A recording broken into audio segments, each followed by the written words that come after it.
Now, Carlie, we're making the white chocolate key lime pie, right? Okay, so we have our burner on low. Can you pour half a cup of heavy whipping cream slow in there? Perfect. And we're going to put 10 ounces of white chocolate, and we're going to stir slowly. Good girl. All right, stir slowly there, Chickadee, because we don't want milk to stick.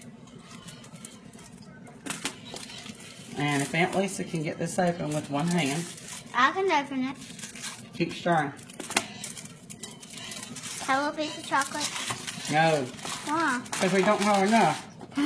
No. Just a little. No, no, no. I'll give you some dark chocolate, but not the white chocolate. Put it in there.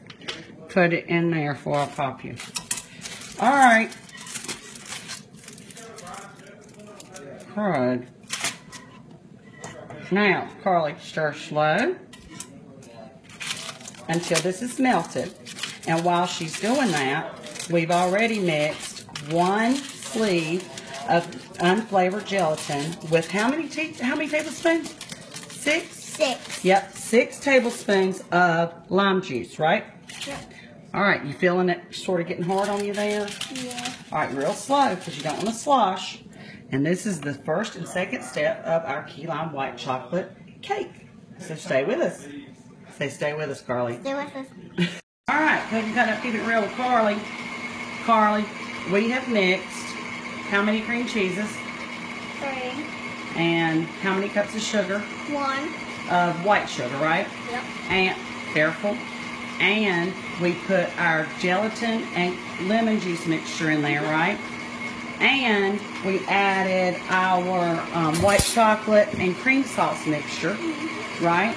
So we're going to mix this up, and then we're going to dump this into another bowl. And then we're going to put our heavy whipping cream in here to make the whipped cream part. Then we're going to put it all together, and then we're going to put it onto our crust. I will post the recipe. I know it's a little confusing, but Carlie has done a great job.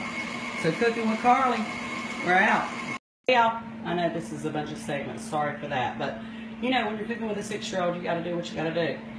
We have creamed the 2 cups of heavy whipping cream, and that's what it looks like.